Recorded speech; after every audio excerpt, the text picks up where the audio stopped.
I thought I would shoot a video on our all-new Raptor, how to change the front tire, which will happen soon enough. People will, in time, need to change their front tire for whatever reason. They don't go flat very often. It's usually because they wear out. But quite frankly, with this being rear-wheel drive, I don't even think that's going to be much of an issue. So if you are unfortunate enough to catch a tack or a nail and get a flat tire, and if green slime, which I always advocate, in the tube doesn't fix it, and you want to replace the tire and or the tube, here's how you go about it.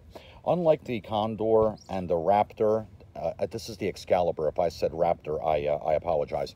But be that as it may, unlike the Raptor and Condor, which have a fork, this bike, of course, as you know, has front shocks, which act as the fork. So what you're going to do to drop the tire on this bike is very, very simple. The first thing I recommend is go ahead and take off your basket. Just remove the basket hardware. You can leave this hardware, but go ahead and remove this screw here. Okay, and then this whole assembly, the basket along with this wire, will come off. It kind of clears your way. Now, the second thing you're going to do, the next step I should say, is that you will go ahead and remove these caps. Now, these are not adjustments, these are caps. There's about 6 washers underneath. It keeps the fork from wanting to slide down this way, okay? Once you remove these two, of course, be mindful to keep all of your parts in a tray. Then you're going to go ahead and loosen this pressure screw and this pressure screw. You see, this is what holds the shock assembly, the strut, in place and essentially holds the wheel. The shock and strut are actually attached to the wheel as seen here. So once you accomplish this, what I recommend you do is you go ahead and block up under the battery box to take weight off. Because see, if you loosen these, like now, what will happen is these will slide up because the bike will slide down. So again, just block it up, go ahead and take this off, loosen these, and then what will happen is the 2 struts and the tire will slide right out of the mechanism. And that's how you go about getting the tire, the front tire, off the Excalibur. Okay, and then you can just follow the procedures that are for tire changing on the Raptor. That will be pretty much the same. Now that you have the basket removed and the retaining nut, which is here, as you see, I always keep my parts in a little metallic dish. That way I don't lose anything. You've got the retaining nut and all the corresponding washers that were sitting on top of this.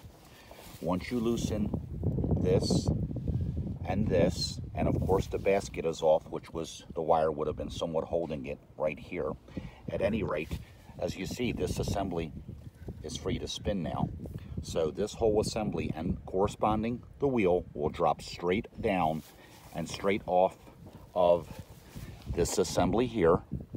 And of course, you'll be able to remove the individual shocks by removing, just like on our other bikes, the nut, the retaining washer, and this will come off and you'll be able to change your tire.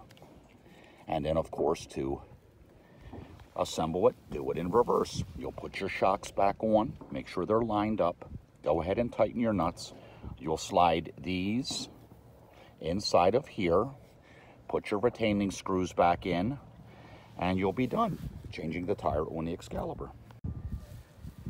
Here is an example of it actually dropped out of this, and of course it'll drop the same way here.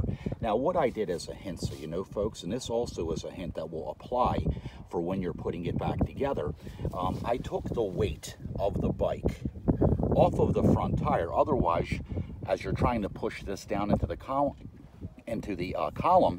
the shock will react and you'll be fighting it. It will keep springing up on you.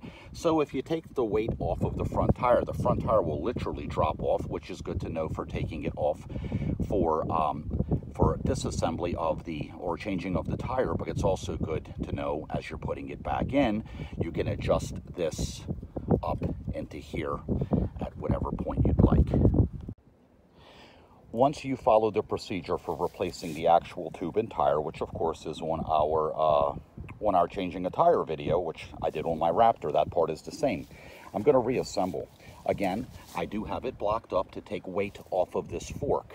Okay, as you see, there's no weight on the fork and the tire. So what you're going to do is align the two struts, the shock absorber struts, into the collars. They actually act as the fork on the Excalibur. I went ahead and put one of the little stop nuts in, and I'm going to do the other one. I'm doing this one-handed, but you see it has 5 spacer washers. I already went ahead and aligned this, and I lifted up with a little shim to hold the tire up while I put these wires and screws into the top. Good idea to put a little bit of Loctite on the threads of this nut, so that as you're riding it, I have had one rattle loose, and then I had washers and screws flying, and so not a bad idea to put a little bit of Loctite on the threads of this when you put it in and in the washers. At any rate, I'm going to just tighten this snug. You don't want to over torque it. It's not doing anything other than holding this mechanism in place and keeping it from riding out. Now I'm going to go ahead and tighten these back up. Now that I have my tire and shocks in the appropriate orientation and height, and I'm going to put the basket back on, the basket assembly with the wire right there, and of course the rest of the basket assembly right there. So that's pretty much it. That is how to change the tire on the Excalibur, which is just a little bit different since it doesn't have a fork. It's got the shocks. Have fun.